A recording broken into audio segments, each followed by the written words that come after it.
what we're going to do is we are going to go through our top 30 schools in the class rankings, and then we are going to break down the ones that we are especially interested in for whatever reason. Let's start with a look at the top 10, and it's no surprise. We know the team that's on top right now, and that is Duke. We're going to talk about them more in a moment.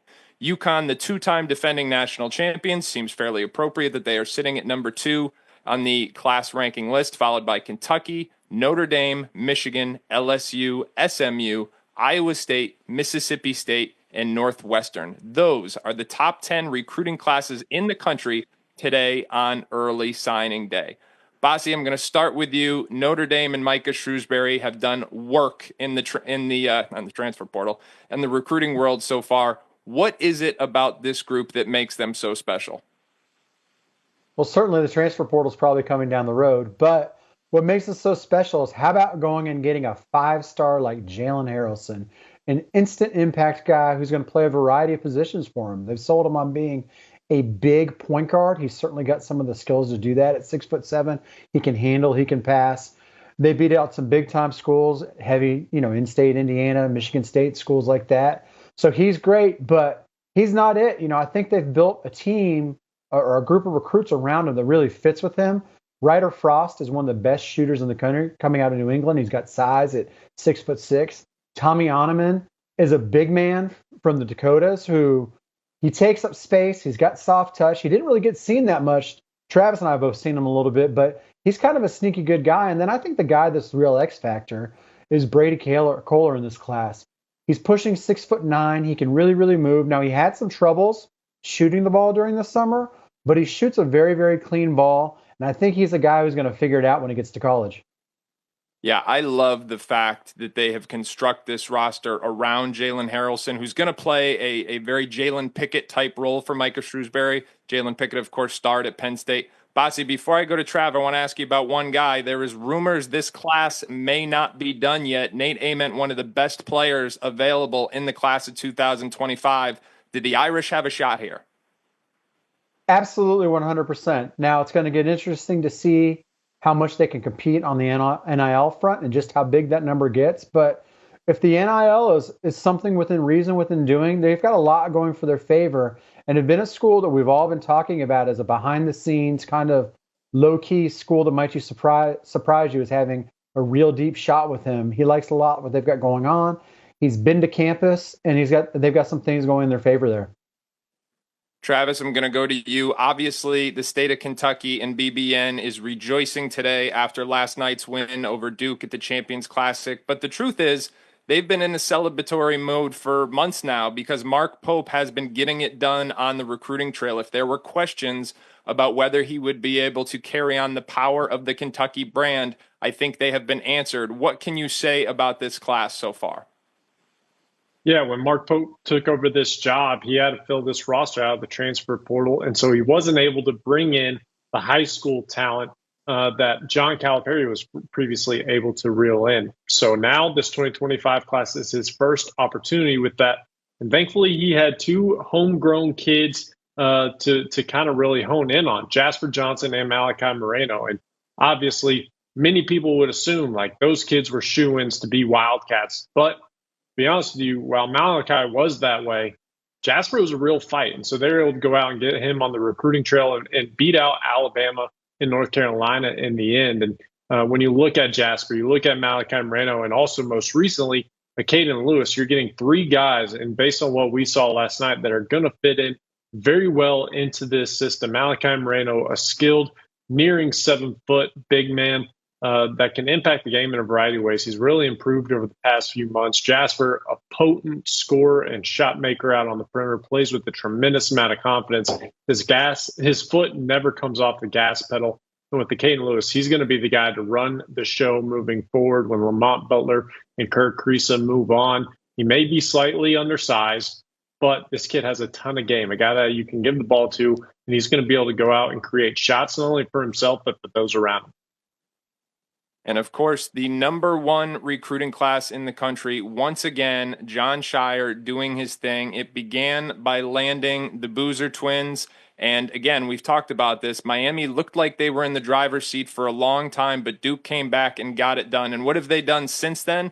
They added what I believe are two ideal pieces around the Twins in Nick Kamania and Shelton Henderson. You put those guys together, the collective skill of that group and the compatibility, when you think about Kamania's IQ and ability to facilitate, combined with Henderson's physicality and ability to defend, the Boozer's unprecedented history of winning, and then Cam being able to step right into that role that Cooper Flagg currently plays.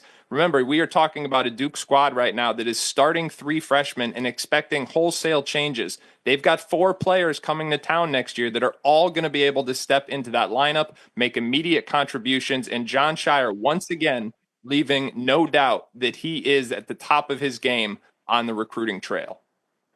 All right, let's take a look at these extended class rankings now as we go beyond the top 10, see what it looks like. Beginning at number 11, Georgia, followed by Butler, Marquette, a team that did a lot of work early on the recruiting trail. Arkansas, John Calipari has a pair of 5-star guards committed to him. Penn State, Syracuse, South Carolina, Kansas, Clemson, and Rutgers. And fellas, before we start breaking these down, I think it's important to point out that class rankings are generated by a mathematical formula that don't necessarily take into account the quality of the fit. That's why we're going to be able to kind of expand a little bit on why we are particularly high on certain groups. So, Trav, I'm going to start with you here. You like this Clemson class. Tell me what it is about this group that makes you optimistic. Yeah, they have a 3-man class. The first commitment they were able to land was Trent Steinauer, a 6'9" forward that can step out and make shots on the perimeter. Now, he's a guy that's going to need time to really develop and fill out.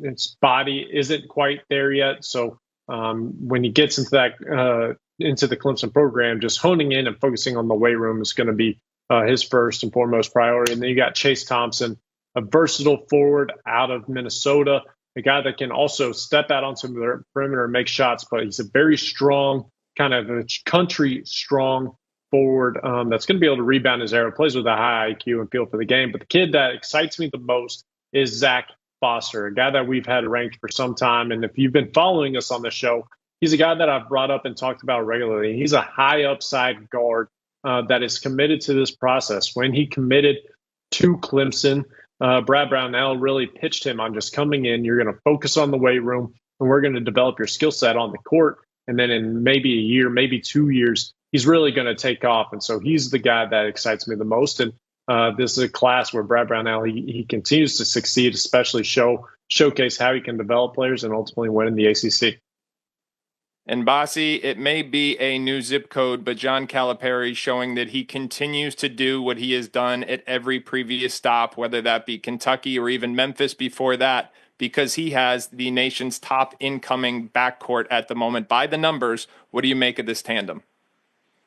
Well, first of all, I think I'm getting a little bit of a cheat code here, being able to take Arkansas as the number 14 class. I think once all the other services update team rankings and the composite kind of settles out, we'll see that class move out, because it's a class that, while it's only a 2-man class for our 24/7 sports team-specific rankings, without the others factored in, they're our number 5 class. Man, what Kentucky fans were used to seeing out of John Calipari, Arkansas fans, here it comes. We are talking bucket getters. Guys that can go and get theirs at a moment's notice.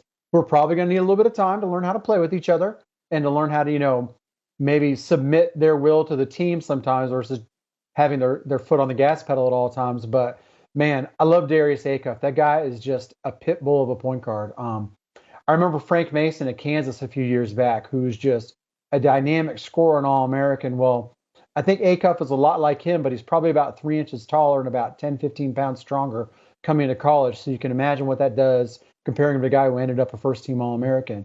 And then with Malik Thomas, I've been searching hard for a comparison for him, but I think I kind of he's like a juiced-up version of Deron Lamb, who played for Calipari at Kentucky.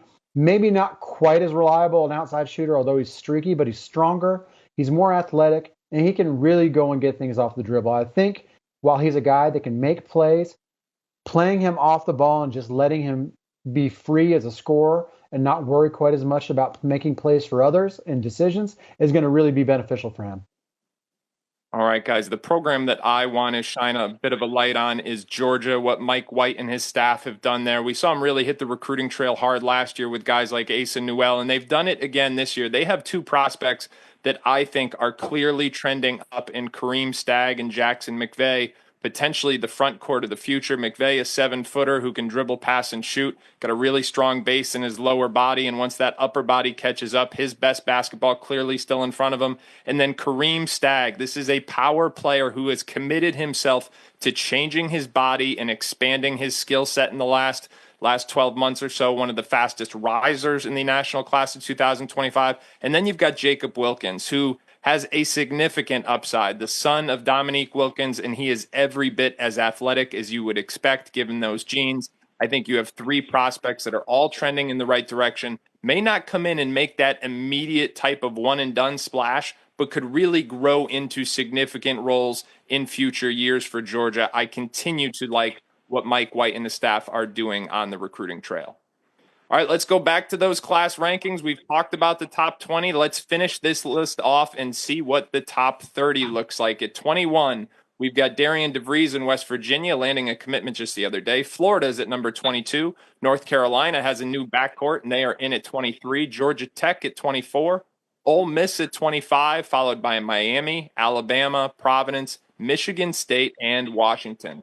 And again, we're going to emphasize these numbers are according to a mathematical formula, and it is not our personal opinion. So we are going to highlight the classes that we are high on. So guys, within that group, who do we highlight as somebody that we are particularly high on? I'm going to start this one, and I'm going to go with Michigan State. What stands out to me about this group is years ago, Tom Izzo prided himself on only recruiting the Midwest region. Well, they've expanded the scope of their geography. They've gone into the DMV, and they've got two immediate impact players. They've got Jordan Scott, a big wing, 6'7", clear shooting potential, clear defensive potential, excellent rebounding wing. His best days, without question, still ahead of him. And then you've got Cam Ward, who was one of the best scorers in the Nike EYBL this year. Absolutely gets rave reviews for the character. And when you look at that Michigan State front court and the guys they could be losing next season, Ward is somebody who can come in, play immediate minutes. And again, this is a duo that I think a couple years down the road, you could find them both being pillars of what this Michigan State program could be down the road. So I like what the Spartans have done in this class, even if they don't have one of those prototypical one-and-dones just yet. Bossi, I'm going to go to you. You like what Nate Oates has done so far. Tell me why. Fit, and more fit. Kids and parents ask me all the time, what should be the number one thing looking for in a college program? And I know with NIL, it kind of clouds things up. At the end of the day, it's all about fit and going to a place who can show success with players who play like you. And with London Jamison and Marion, we're talking about two guys that are kind of multi-positional guys that can play anywhere depending on Oates wants to run the lineup, from the 2, the 3, the 4, or even a 5 for someone like London Jamison in a really small ball lineup. They can both step out and shoot a little bit. With Jamison, he's got kind of trending towards perhaps being a 3-and-D kind of guy. I really like where he's going with the corner jumper. And then Amari Allen has a chance to be like a jumbo initiator for them. Where he's at his best is putting the ball on the floor, getting into the middle of the paint, getting into the high post, and making decisions for others. And he's also developed in a pretty good shooter, too. So you're talking about two guys that are in that 6'7" to 6'8" range. You can play around at multiple positions. They're relatively elastic athletes. They both have real shooting potential and are just super versatile. And if you look at Alabama and what they've done, they fit right into the blueprint.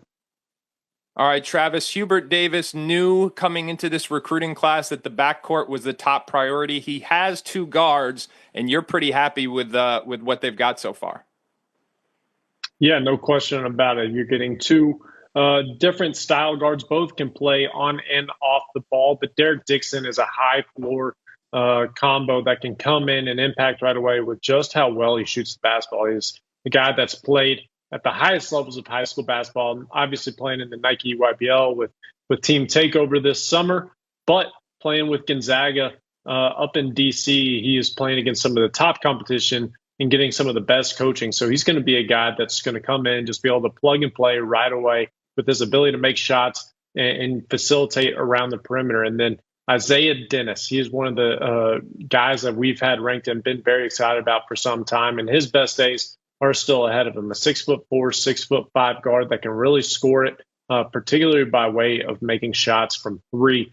But as he continues to get stronger, he has a very, very lean frame. He's a promising athlete. He's got speed, has a burst to get downhill. But as he polishes his handle and gets a lot stronger, I think there's new elements to his game that he can tap into. So the backcourt that Hubert Davis has brought in is looking promising for the future. All right, that is it for the top 30 classes on National Signing Day, but there is much more coverage over on 247sports.com. You've got content from Travis Branham, Eric Bossi, as well as the rest of the team. Visit there right now, 247sports.com, for wall-to-wall team coverage, recruiting rankings, and transfer portal updates.